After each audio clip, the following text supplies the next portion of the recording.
화물연대는 이번 총파업을 통해 올해 말 종료 예정인 안전운임제의 유지를 요구하고 있습니다. 안전한 화물차 운전을 위해서 필요하다는 건데요. 업계와 사용자 측은 별다른 효과가 없다는 입장입니다. 어떤 쟁점이 있는지 강희경 기자가 보도합니다. 안전운임제는 화물운전자에 대한 일종의 최저임금제로 적정 임금을 보장해 과로, 과적, 과속을 방지하겠다는 취지로 지난 2020년 도입됐습니다. 3년 일몰제라 올해 말 폐지될 예정입니다. 화물연대가 총파업에 돌입하면서 내건 핵심 요구사항은 바로 이 안전운임제를 유지하자는 겁니다.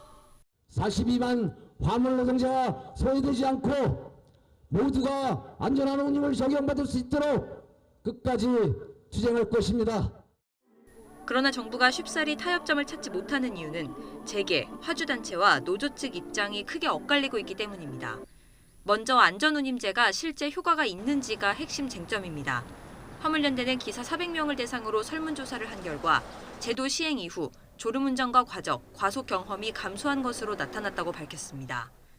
실제 정부 용역 조사를 보면 안전운임제가 시행된 2020년에 사업용 특수견인차의 교통사고 발생 건수와 부상자 수, 과적 단속 건수는 모두 줄었습니다. 반면 사망자 수는 20% 가까이 증가했고 과속 단속 건수도 조금 늘었습니다. 화주단체는 이런 부분을 강조하며 유의미한 효과가 있다고 보기 어렵다고 반박하고 있습니다. 또 다른 주요 쟁점은 운임 인상률입니다. 화주단체는 2017년에 비해 50km 이하 단거리 컨테이너 운송 요금이 최대 42.6% 오른 것으로 분석됐다고 밝혔습니다.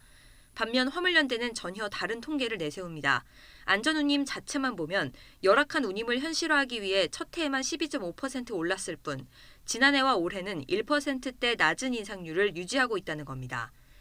그런데도 운임 비용이 급증한 건 비정상적인 고유가에 따른 일시적 현상이라고 반박하고 있습니다. 이처럼 극명하게 엇갈리는 입장 속에 합의점을 찾기 위한 정부와 화물연대의 교섭은 연일 평행선만 달리고 있습니다. YTN 강희경입니다.